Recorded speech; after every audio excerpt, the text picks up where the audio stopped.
आज की जो कहानी मैं आप लोगों को सुनाने जा रहा हूँ, उसे सुनते वक्त आज मेरे होंठ कब कांपा रहे हैं। ये कहानी मेरे जीवन में भी थी, सबसे भयानक कहानी है। मैं आज भी उस दिन को याद करता हूँ तो मेरे मन में वही दृश्य आता है। मुझे आज भी यकीन नहीं होता कि मैं उसे हालात से कैसे निकल पाया। गांव से दूर दिल्ली में आया था, जिससे कि मेरा घर परिवार अच्छा चल सके। मैं दिल्ली में बहुत सालों से काम कर रहा था। लगभग मुझे 2 से ढाई साल हो चुके थे काम करते हुए। उसके बाद मेरी कुछ समय के लिए छुट्टियां हो जाती हैं और मैं सोचता हूं कि माँ पापा और भाई से मिल जाए, और मुझे अपने परिवार वालों की काफ़ी याद आ रही थी। मैंने सोचा कि इतने सालों से तो मैं उन लोगों से मिल ना पाया। आप छुट्टी मिली है तो मैं उनसे ज़रूर मिलकर आऊँगा और मैं अपने परिवार के साथ कुछ समय व्यतीत कर पाऊंगा। मेरे माता पिता इतने अच्छे थे कि उन लोगों ने मुझे मेरी मनपसंद मोटरसाइकिल भी दिला दी। मेरे परिवार वालों ने मेरे लिए बहुत कुछ किया, जिसका कर्ज मैं मरते दम तक नहीं उतर सकता। मैं उसे मोटरसाइकिल से बैठकर अपने गांव के लिए निकल जाता हूँ। मेरा गांव काफ़ी दूर था दिल्ली से, और मुझे जाने में काफ़ी समय भी लग सकता था और रात भी हो सकती थी।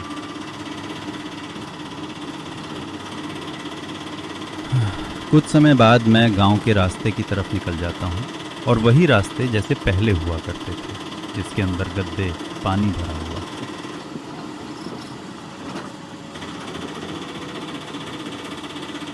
वही पुरानी गांव की हरियाली देखकर मुझे काफ़ी अच्छा लग रहा था और काफ़ी सुकून मिल रहा था।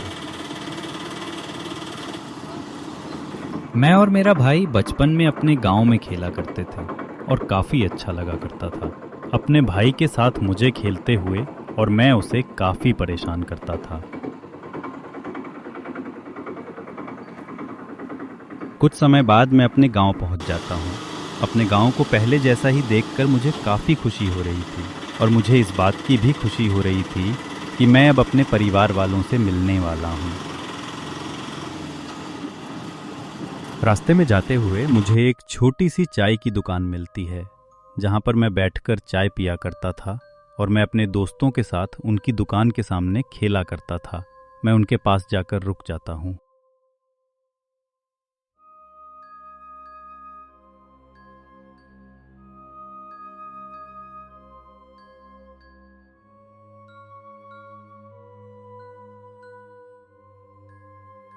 अरे बेटा राजेश, तुम्हें इतने सालों बाद हमारी दुकान पर आए और तुम कहीं गांव में भी नहीं दिख रहे थे। इतने सालों से कहां पर थे तुम? हाँ चाचा, बात तो सही है तुम्हारी। मैं इतने सालों से गांव में नहीं था। मेरी पढ़ाई पूरी हो जाने के बाद मैं शहर चला गया, जिससे कि मुझे नौकरी अच्छी मिल सके और मैं अपना घर परिवार अच्छे से चला सकूं। क्योंकि मेरी भाई अभी बहुत छोटा है, वो भी कमाने लायक नहीं हुआ। मैं ही घर का सबसे बड़ा हूं। अब मुझे ही सब कुछ देखना है और मेरे ही कंधों पर सारी जिम्मेदारी है। हाँ, सही बात है बेटा। तुम्हारे ही कंधों पर तुम्हारी सारी जिम्मेदारी है, तुम्हारे घर की। और तुम ही घर के सबसे बड़े हो, और तुम्हें ही अपने माता पिता का ख्याल रखना है। पर तुम इतने सालों तक क्यों घर से बाहर रहते हो? कभी कभार घूम भी जाया करो अपना गांव।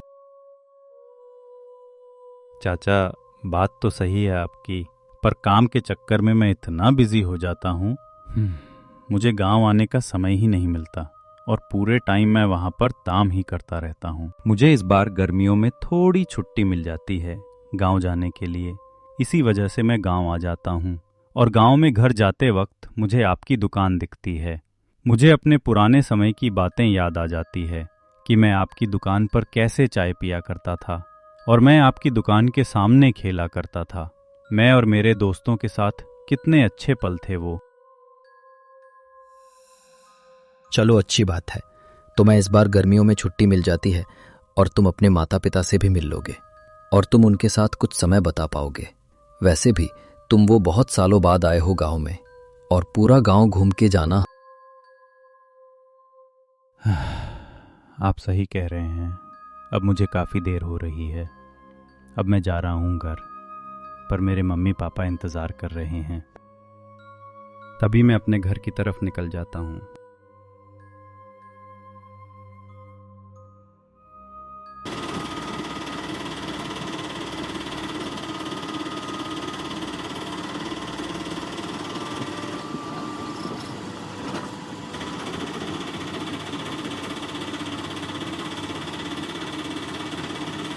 मुझे रास्ते से जाते वक्त मुझे मेरी पुरानी दोस्त मिल जाती है, जिसके साथ मैं पहले स्कूल में पढ़ा करता था, और उसने मेरा काफ़ी साथ दिया था पढ़ाई में।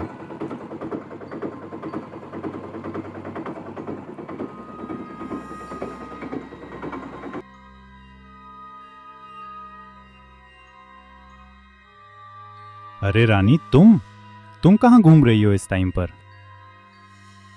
कुछ नहीं राजेश, मेरे पिता बीमार है। मैं उनके लिए दवाई लेने जा रही हूँ। अच्छा रानी, और बताओ, तुम्हारी पढ़ाई लिखाई कैसी चल रही है? तुम पढ़ाई लिखाई में तो काफ़ी अच्छी थी अपने समय में, और तुम स्कूल में अव्वल नंबर से पास होती थी और सबसे अच्छी पढ़ाई करती थी पूरे स्कूल में। अरे राजेश, कुछ नहीं, आगे पढ़ाई करने का मुझे तो मौका ही नहीं मिला। घर की परिस्थितियां ऐसी थी कि मैं घर से बाहर नहीं निकल पाई और मैं अपने घर के काम में ही बंद के रह गई। और बताओ राजेश, तुम कब आए गांव में? तुम्हें इतने सालों हो गए, गांव में देखा भी नहीं था मैंने तो। और तुम्हारे माता पिता तो अभी गांव में ही रहते हैं।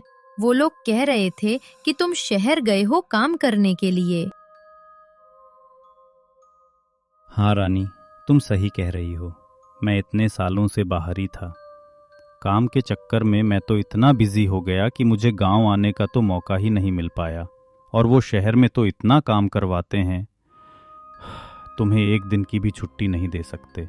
संडे वाले दिन भी काम करवाते हैं वो लोग तो। इस कारण मैं गांव नहीं आ सका। हाँ राजेश, तुम सही कह रहे हो। शहर में तो लोगों से बहुत काम करवाया जाता है और उनके साथ ना इंसाफी भी होती है। चलो ठीक है रानी, हमें बातें करते हुए काफ़ी देर हो गई। अब तुम भी अपने पिता के लिए दवाई ले आओ और मैं भी अपने घर की तरफ निकलता हूँ। तभी मैं अपने घर की तरफ निकल जाता हूँ और धीरे धीरे बाइक से मैं अपने घर की तरफ जाने लगता हूँ। और कुछ समय बाद मैं अपने घर पहुँच जाता हूँ।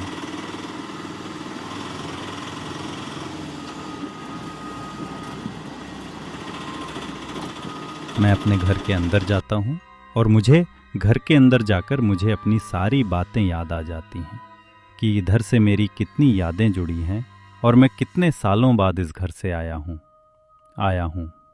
मुझे वही घर की पुरानी दीवारों देखकर और छत देखकर, ज़मीन देखकर अपने पुराने दिन याद आ जाते हैं। और वही घर के गेट के बगल में एक छोटा सा, जिसके ऊपर पहले मैं लेट करता था और ठंडी ठंडी हवा चल करती थी। तभी अचानक से मेरी मम्मी एक कमरे में से निकाल कर आती हैं और मेरे पास आकर बैठ जाती हैं।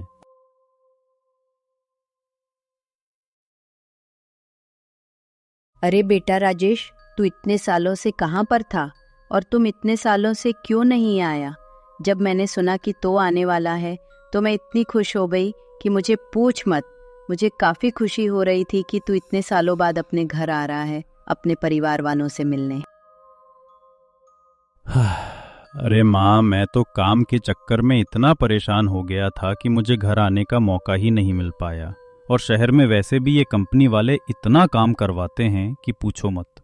संडे वाले दिन भी काम करना पड़ता है, कहीं घूमने का भी मौका नहीं मिल पाता। और पूरे टाइम काम करते रहो, और जब थोड़ा बहुत समय मिलता है उसमें भी ये लोग बुला लेते हैं काम करवाने के लिए। और बता बेटा, तू कैसा है? तुझे कैसा लग रहा है इतने सालों बाद अपने गांव जाकर और अपने और मुझसे मिलकर? हाँ माँ, तो काफ़ी अच्छा रहा है। और पापा कहाँ पर हैं? वो तो दिख ही नहीं दे रहे हैं। इतनी देर से मैं आपसे बातें करी जा रहा हूँ और भाई भी कहीं नहीं दिखाई दे रहा। अप्पा और तुम्हारा छोटा भाई तो मार्केट गए हैं। सामान लाने उन्हें तो काफी देर हो जाएगी, या घर आने में जब तक मैं तुम्हारे लिए खाना लगा देता हूँ और तुम आराम कर लेना। ठीक है माँ, आप मेरे लिए खाना लगा दो, मैं खाना खा लेता हूँ, पर इतने सालों बाद में आपके हाथ का बना हुआ खाना खाऊंगा।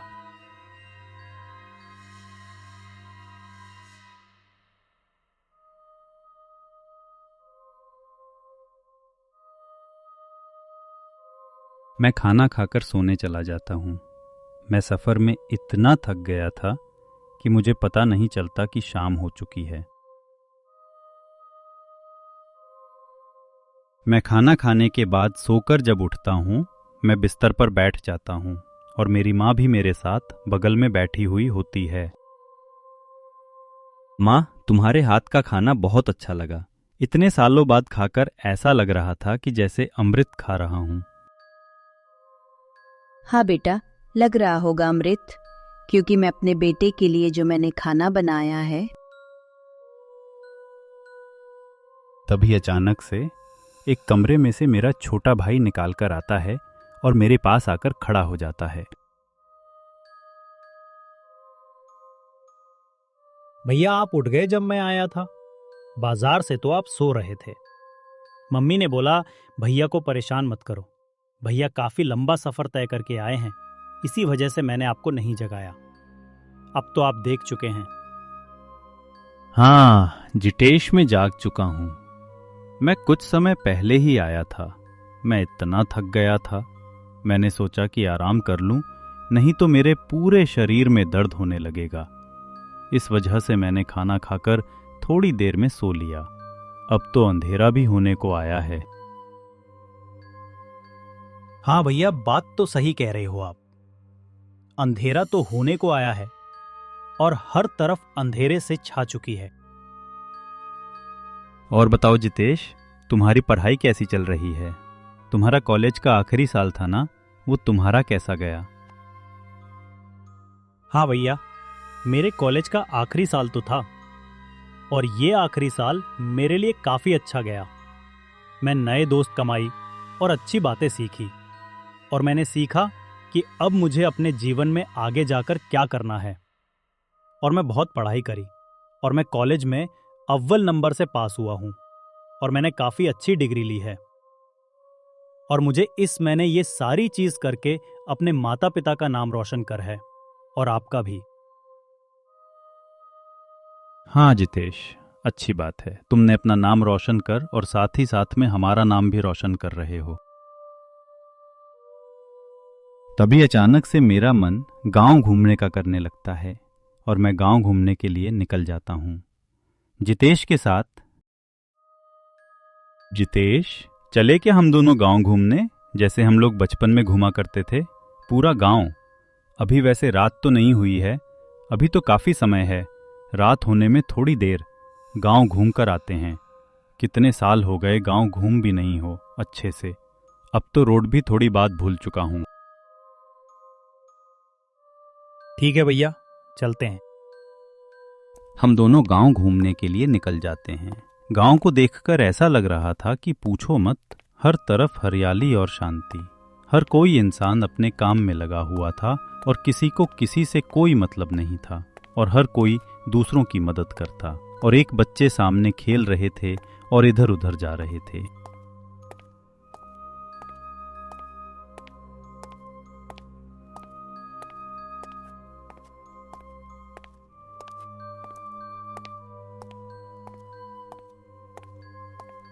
मन तो ऐसा कर रहा था कि तू जिंदगी भर वहीं पर ही रहे चलो, और यहाँ पर मैं जिंदगी भर नहीं रह सकता। मुझे अब कुछ समय बाद शहर भी जाना था, और कुछ दिनों बाद, जिससे कि मेरा घर बार अच्छा चल सके, और तो मेरे छोटे भाई की पढ़ाई भी अच्छे से हो सके, जिससे कि वो पढ़ लिख कर बड़ा अफसर बन जाए।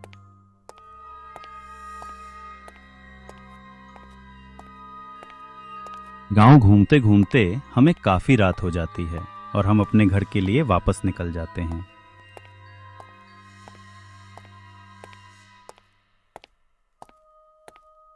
गांव घूमते घूमते घर दोबारा जाते वक्त अचानक से बारिश शुरू हो जाती है और मैं और मेरा भाई एक पेड़ की छांव के नीचे जाकर खड़े हो जाते हैं।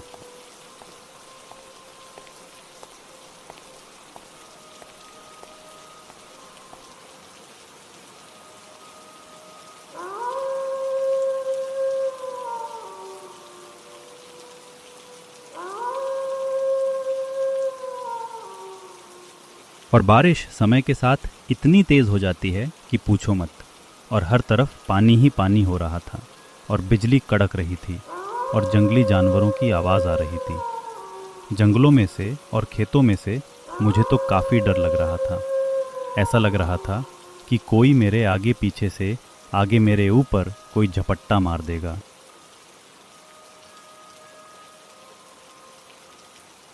हे भगवान, ये बारिश कहाँ से होने लगी? अभी तो थोड़ी समय पहले धूप थी और हर तरफ उजाला था। अभी अचानक से काले बादल क्यों छा गए और इतनी तेज बारिश क्यों होने लगी? हाँ भैया, सही कह रहे हो आप। ये बारिश पता नहीं अचानक से क्यों होने लगी, कुछ समझ में भी नहीं आ रहा है। और इस बारिश में हम लोग अपने घर भी नहीं जा सकते, क्योंकि घर भी हमारा काफ़ी दूर है। सही कह रहे हो जितेश। हम लोग गांव के सबसे पीछे वाले रास्ते की तरफ हैं, जहां से हम लोगों का घर काफ़ी दूर पड़ता है और हमें जाने में काफ़ी दिक्कत परेशानी का भी सामना होगा। और जब तक हम लोग इस बारिश में अपने घर जाएंगे, जब तक हम लोग भीग जाएंगे। हाँ भैया, सही कह रहे हो।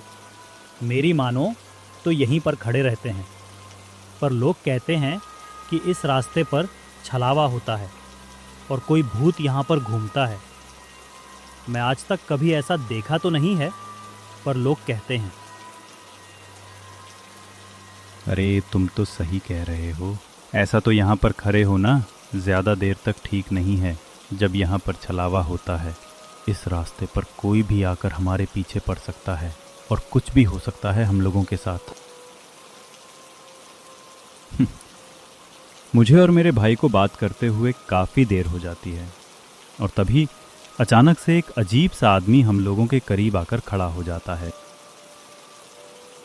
अरे भाई, कौन हो तुम लोग और कहां से आए हो और इतनी बारिश में कर क्या रहे हो? हर कोई इस बारिश में अपने घर पर होता है और तुम लोग बाहर घूम रहे हो। नहीं भाई साहब, हम लोग बाहर नहीं घूम रहे हैं। मैं तो शहर से आया था अपने मम्मी पापा से मिलने और गांव घूमने। मैंने सोचा शाम के वक्त गांव घूम जाए, पर अचानक से काले बादल छा गए और ज़ोरों से बारिश होने लगी। और अब काफ़ी डर लग रहा है कि अब हम लोग कैसे करके अपने घर जाएंगे, काकि अब काफ़ी रात भी होने को आ रही है और जंगली जानवर का भी काफ़ी खर्चा है।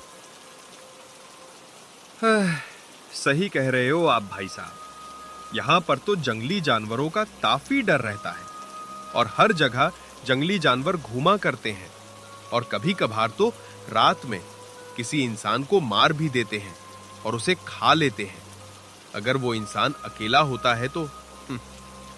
और वैसे भी इस जगह पर आप खड़े हैं, यहाँ पर भूत प्रेत का साया है और लोग कहते हैं कि यहाँ पर छलावा हुआ है।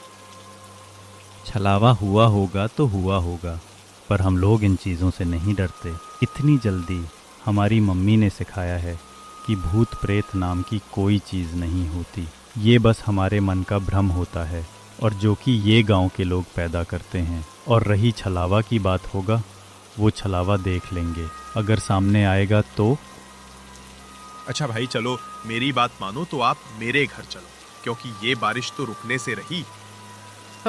ये बारिश तो अब रुकने वाली तो है नहीं, पर काफी रात भी हो गई है।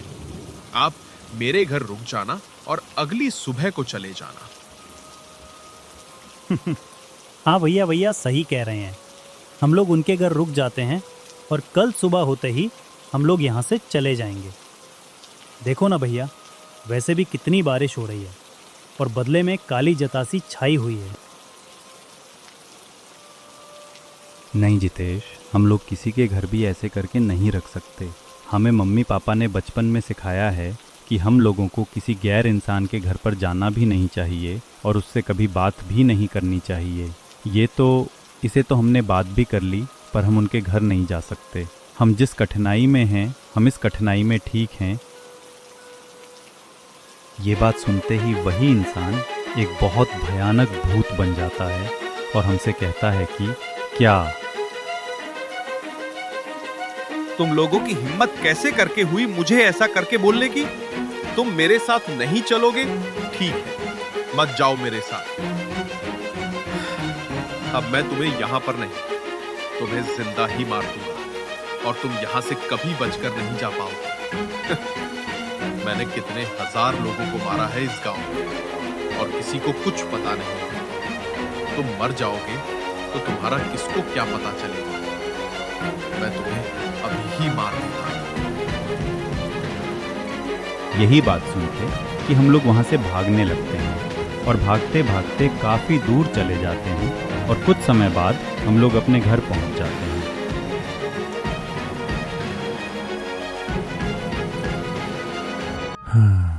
अब मुझे सब समझ में आ गया था कि गांव वाले लोग बिल्कुल सही कहा करते थे कि उसे रोड पर बहुत सारे चलावे होते हैं और वो छलावा हमें भी मार देता। अगर हम वहां से नहीं भागते तो वो तो हमारा काफ़ी देर तक पीछा ही करता रहा।